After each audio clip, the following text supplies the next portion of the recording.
Olá, no Aprimorando Competência de hoje eu vou conversar com o Walter do Espírito Santo, executivo da IBM, para contar um pouquinho da sua trajetória e como ele enxerga a educação corporativa no Brasil. Walter, tudo bem? Tudo bem, Fabrício, obrigado pelo convite. Eu que te agradeço a sua participação. Conta para mim, como é que você tem enxergado, depois desse período crise, o modelo, o processo de treinamento de educação corporativa no Brasil? Você que tem uma experiência numa empresa particularmente que investe muito em treinamento. Legal. Essa pergunta é bem interessante, porque mudou bastante o perfil, né? Eu acho que a demanda por treinamento ficou muito mais específico, que a gente chama, um termo importado nosso se chama hot skills, né? E significa que cada um tem a sua necessidade específica. Antes a gente tinha os produtos enlatados, olha, isso é para todos os vendedores, isso é para todos os gerentes, isso era para toda uma categoria. E agora o que se identifica é que as pessoas estão muito mais exigentes e existem coisas muito mais específicas para cada um deles, de acordo com a sua necessidade. Então, você quer dizer o seguinte, os produtos eles reduziram o tamanho do treinamento e estão mais direcionados para cada uma pessoa de acordo com os gaps de competência ou com a necessidade de aprimoramento que ela tem. Exatamente, exatamente. Eu acho que isso pode ser até também um pouco de consequência a evolução dos coachings está muito grande, cada vez mais as pessoas estão sabendo o que querem e o que precisam, né? Muito mais de, olha, esse é o treinamento que você precisa, as pessoas estão sabendo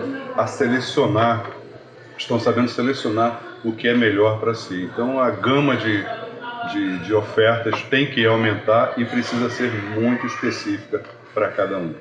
Entendi. E aí, nesse contexto, a gente estava conversando aqui antes de começar a gravação, aonde que você assim percebe as pessoas estão mais suscetíveis ao treinamento online, as pessoas preferem no presencial, é um modelo híbrido ou depende do tipo de treinamento, o perfil da pessoa? Como é que você vê a diferença? Até porque você hoje faz muito treinamento online também. Faço sim. Eu acho que pesam dois fatores. Primeiro, o perfil do aluno. Eu diria que a turma Millennium está muito mais conectada com treinamentos virtuais, treinamentos online, treinamento seja ele por streaming, seja ele dinâmico, mas eu acho que está muito no perfil dessa garotada porque quer alguma coisa mais imediatista, né? Uhum. E segundo, depende muito do que você vai compartilhar. Por exemplo, às vezes algum treinamento em que você precisa fazer muito, compartilhar histórias, compartilhar conhecimento, já demanda uma interação mais pessoal. Então acho que vai muito em função do conteúdo, em função do perfil do aluno. Mas você acha que as pessoas, de um modo geral, elas estão mais suscetíveis a absorver um treinamento online? Sim, eu acho que sim. Sim, porque é uma realidade agora, entendeu? E a grande vantagem é saber o seguinte, olha, o treinamento está ali, eu posso fazer a melhor hora para mim, que pode ser quando eu chegar em casa. Sim, mas é porque, por exemplo, você tem uma experiência de treinar profissionais num nível muito sênior e profissionais que estão ingressando na empresa. Sim. Você acha que existe uma diferença de percepção? Ou seja, o profissional sênior, por mais que ele entenda que ele vai poder treinar na hora que ele quer, e ele tem uma certa dificuldade, o seu nível de interatividade do seu treinamento tem que ser maior? Como é que é Legal. isso? Por isso que eu falei dos milênios, né? Estou vivendo essa experiência agora, né? Em que tem um treinamento que é mesclado, em que a gente tem interações presenciais e a gente tem atividades virtuais e atividades online. A turma mais nova, os milênios, são extremamente mais produtivos e mais eficazes nessas atividades que são online, porque esse é o mundo deles. Já os mais antigos, não só os baby bloomers, mas a turma um pouco mais antiga, ainda carrega um pouco daquele perfil de interação em sala de aula.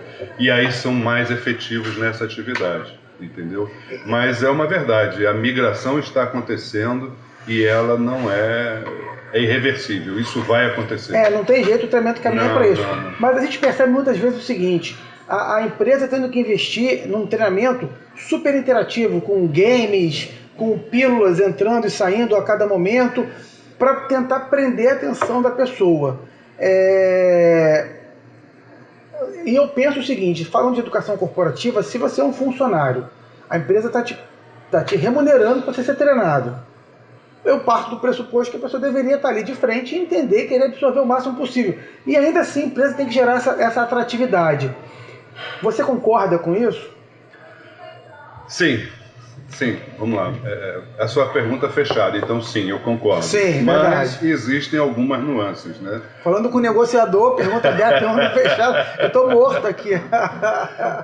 Mas uma coisa que eu brinco sempre é o seguinte, não importa a idade, quando as pessoas entram numa sala de aula, eu acho que revive aquele momento de escola, né?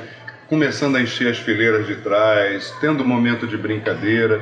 Então isso acaba acontecendo, mesmo sendo um treinamento corporativo, em que as pessoas vão dizendo o seguinte, eu estou fora do business, a empresa está investindo em mim, a empresa não só está investindo no treinamento, como eu não atuando, eu não trabalhando, não produzindo, também é um custo adicional, mas sempre tem aquela mescla de dedicação e tudo isso.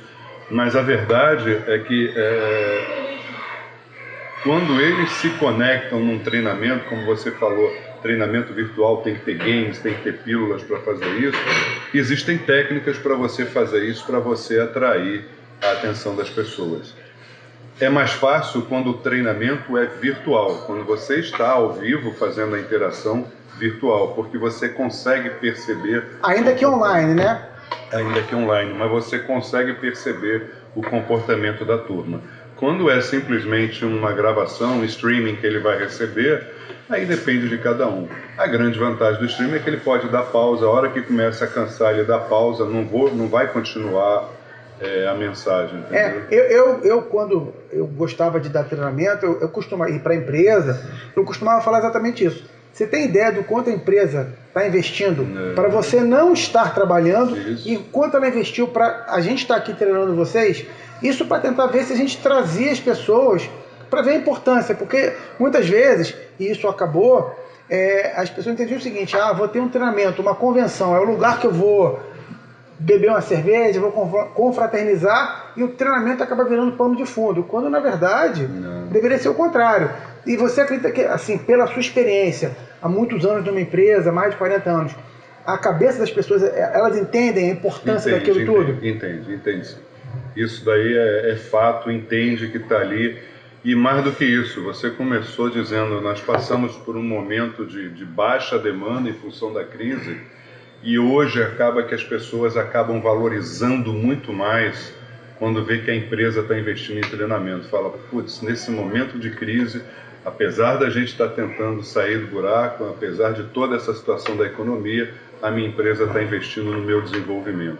Ela acredita em mim. Reconhece, acredita em mim. Isso é uma ferramenta de retenção profunda, né? Sem sombra de dúvida, sem sombra de dúvida. E entrando no aspecto, hoje você dá treinamentos, e a gente até gosta de falar, a gente aqui conversa com pessoas que contratam treinamento, pessoas que dão treinamento e pessoas que vendem treinamento para ter uma visão bem global do negócio. Você que é, acima de tudo, um treinador, embora executivo, já exerceu cargos de liderança ao longo da sua trajetória, você hoje faz treinamentos dos mais variados tipos, mas você, durante muito tempo, até como professor do IDCE, você dava muito treinamento de negociação. E ainda dou. Então, ainda dá, né? Como é que você enxerga... Porque a gente aqui no programa tem esse objetivo, falar sobre os tipos de treinamento e qual a importância deles dentro da vivência do profissional e para onde caminha. Eu imagino assim, é minha área também, evidentemente eu sou um faixa azul perto de você, mas e sem aqui jogando confete, mas é verdade. O quanto você acha que esse treinamento é importante para a empresa? Até porque a empresa que você representa, e aqui eu quero a sua opinião, não da sua empresa, mas a empresa que você representa, como muitas empresas, ela tem um lema: nós somos uma empresa de vendas, antes de qualquer outra coisa, né? Então, como é que você entende o treinamento de vendas, de negociação como um todo, a importância dele para uma organização? Legal, vamos lá. É muito importante quando a gente fala em treinamento, você pode comprar diversos treinamentos em diversos lugares, e você sabe disso daí, e que não trazem o valor que você espera. São poucos os lugares, e aí não retribuindo, mas em que a gente vê um valor estruturado, como IDCE, o que está montado e o que existe nisso. Quando a gente traz isso daí para o treinamento corporativo, o mais importante é o seguinte: os vendedores não vão ser treinados somente em negociação ou em vendas. Eles vão ser treinados em aplicar os valores, aplicar os credos, aplicar o que é importante da empresa. Então, quando ele DNA, né? Exatamente. Quando ele se comporta, quando ele está à frente de um cliente, é importante que ele esteja passando ali toda a imagem de uma empresa, né? Você falou, né? Eu acho que a nossa empresa, o que a gente diz, não é uma empresa de vendas, nós somos uma empresa de pessoas. E você reconhece a empresa pelas pessoas. Sim. Entendeu? Então, quando está ali na frente de um cliente, está interagindo com o cliente, é muito importante que, mais do que você fechar o negócio, mais do que você atingir a sua cota, você está representando os valores, você está representando uma empresa, e quando você sair, ele vai dizer o seguinte: foi muito bom receber esta empresa na minha casa. Não obrigatoriamente se foi A, B ou C. E você falou um assunto que eu acho que é muito importante e é muito atual, é que as pessoas, para consumir os produtos, serviços, não importa, elas estão avaliando muito os valores que a empresa tem. Não importa se o seu produto é bom, se sua empresa não tem valores que a gente concorda, se sua empresa usa mão de obra infantil, se aquela empresa usa, enfim, um tipo de trabalho que não valoriza os funcionários, por mais que você goste do produto, você tende a não consumir. Então, a importância você está dizendo que a importância da negociação para transmitir os valores, elas são importantes para isso também, né? Olha só, não importa qual seja o seu produto, não importa qual seja, enfim, o momento da interação, pessoas compram de pessoas que elas acreditam e confiam. Mais resumidamente, pessoas compram de pessoas. Embora a interação esteja acontecendo, vamos dizer assim, entre dois CNPJs, é o CPF que vai fechar o negócio.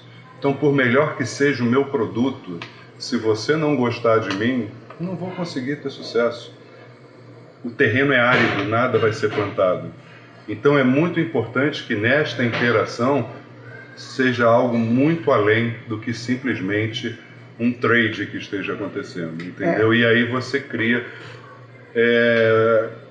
os americanos chamam de Trusted Advisor. Eu preciso que você, quando vem à minha empresa, que você se comporte aqui comigo como um advisor, como um conselheiro confiável, que vai me ajudar, inclusive, a não comprar o produto errado.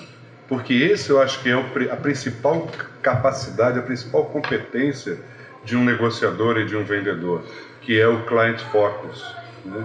Eu não gosto quando eu entro numa concessionária para comprar um carro e ele olha para mim como uma oportunidade. Eu não sou uma oportunidade. Para mim, eu sou o centro do universo. Quando você vai comprar um imóvel, a primeira coisa que o corretor normalmente pergunta para você é onde você quer, qual é o tamanho do imóvel. Dificilmente ele pergunta por que você vai comprar. Isso é agressivo para o processador do vendedor, porque se eu perguntar por que você vai comprar, posso estar te dando a chance de dizer, não, realmente eu não preciso comprar. Então ele não pergunta. Mas saber por que ele vai comprar ajuda muito. Porque você sabendo por que o seu interlocutor, por que o seu cliente está comprando, te permite ser efetivamente um Trusted Advisor e ajudá-lo a comprar o produto certo. Hoje se diz muito, não, eu não sou vendedor, eu sou consultor de vendas, é um termo bonito, né? Mas poucos se comportam como consultor. Fazem a venda consultiva, né? Exatamente. E aí, nesse aspecto, ou seja, você acredita, dentro do treinamento de negociação, de venda, com os valores, que é uma ferramenta que todo profissional da empresa deveria fazer? Ou boa parte deles? Como assim, ferramenta? Por exemplo, o treinamento em vendas. Eu sou um diretor financeiro, um CFO, eu sou um diretor de RH, eu sou um analista de supply chain. Negociação, entender o negócio da empresa, você acha importante? Sem dúvida, sem dúvida.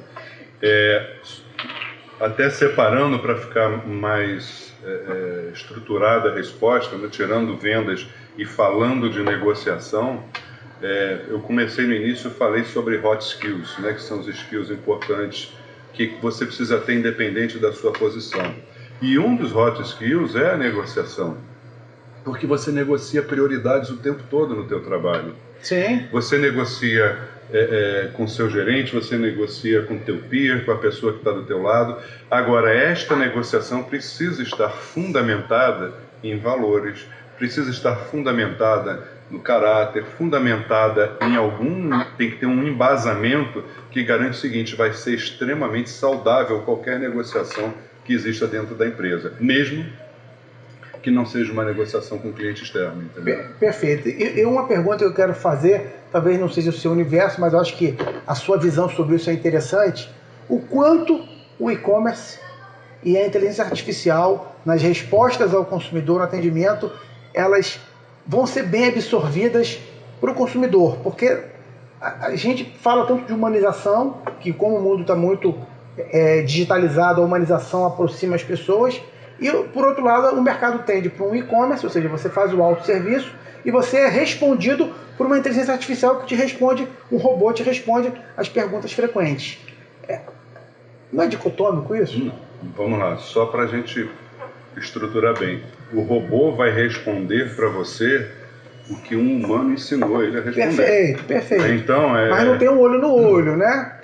Quando você entra num helpdesk que você clica, você está lá botando a pergunta e recebendo a resposta, você não sabe se tem alguém de um outro lado, se é um chatbot, que é um robô respondendo aquilo dali. Perfeito. Entendeu? Você não sabe o que está acontecendo na interação, né? Às vezes até com a malícia, com o tempo, você acaba percebendo pela estrutura da resposta. Mas o que é importante é o seguinte, é que a gente entenda que não é um robô simplesmente respondendo, é uma inteligência artificial que é o machine learning, o machine learning que aprende com o que a gente ensina. Uhum. Então você acha que tem espaço para isso também, para a pessoa fazer um autosserviço e não se relacionar num processo de negociação. Esse é um mercado que acontece, né? Eu diria que negociação é um segundo step. O primeiro step, que eu acho que a gente já vive esse cenário, é o cenário que eu te falei do vendedor consultivo, do Trusted Advisor. Entendeu? Porque o robô não tem segundas intenções. O robô, como você diz, ele recebeu o treinamento, recebeu os valores de quem o treinou e ele vai te dar a resposta que você quer. Perfeito. Eu entrei recentemente para precisar de ajuda. Uma coisa, por exemplo, que eu preciso de um vendedor consultivo é para comprar um laptop. Porque o que acontece? Existem milhares de fabricantes, milhares de modelos, mas existe aquele que é exatamente o que você precisa. Você não vai pagar nem R$1 a mais por algo que você não precisa e você também não vai ficar aquém da sua necessidade. Nessa hora você precisa de um consultor e não alguém que vai empurrar para você o que custa mais caro e que vai fechar a cota dele. O computador faz melhor do que tá aí a dica para a gente absorver, né? E para finalizar, Walter, conta um pouquinho da sua trajetória aí, por que você se envolveu com a educação corporativa. A gente tem muita gente que nos assiste que é da área de treinamento e que quer trabalhar com treinamento, e acho que vocês que são líderes enfim, na área acabam servindo de inspiração para as pessoas. Conta um pouquinho da sua trajetória. Bom, eu completei anteontem, 42 anos de vida corporativa. Né? Na mesma empresa? Na mesma empresa. Né? E desses 42 anos, eu diria que foram 32 anos de relacionamento com clientes, né, em diversas áreas. E a minha primeira designação gerencial como gerente de pessoas foi em 88. Então já se vão 30 anos nessa brincadeira. Né? Bom, o que acontece? Isso me trouxe uma bagagem, uma experiência, aprendi muito, errei muito, né? Cometi muitos erros e isso me trouxe um aprendizado muito grande. Tanto de vendas, negociação, relacionamento com o cliente, quanto gerência de pessoas, liderança e tudo isso. Em 2007, 2008, eu decidi o seguinte: está na hora de fazer o give back. Não sei quanto tempo mais eu vou trabalhar, mas eu pensei comigo, eu não gostaria de, vamos dizer assim, ir para o túmulo corporativo, encerrar minha carreira sem poder compartilhar com alguém. Compartilhar a experiência, E foi essa a ideia inicial que eu comecei em 2008, né? Completando 10 anos agora, e eu me achei. Eu falei, meu Deus do céu, eu acho que eu aguento ficar mais 42, porque esse é meu universo. Eu me sinto muito bem fazendo isso, contando histórias para cada caso, seja ele de negociação, de relacionamento, de gerência de pessoas, seja lá o que for, associar a história. A turma gosta disso daí, entendeu? Então você se diverte e não te pagam para isso, né? E ainda me pagam, não deixa eu ouvir isso não, mas é verdade, eu me divirto e ainda recebo para isso daí, entendeu? Perfeito, mas Walter. Essa é fantástica. Obrigado pelo convite. João. Obrigado. Esse foi mais um Aprimorando Competências, hoje com Walter Espírito Santo. Um abraço.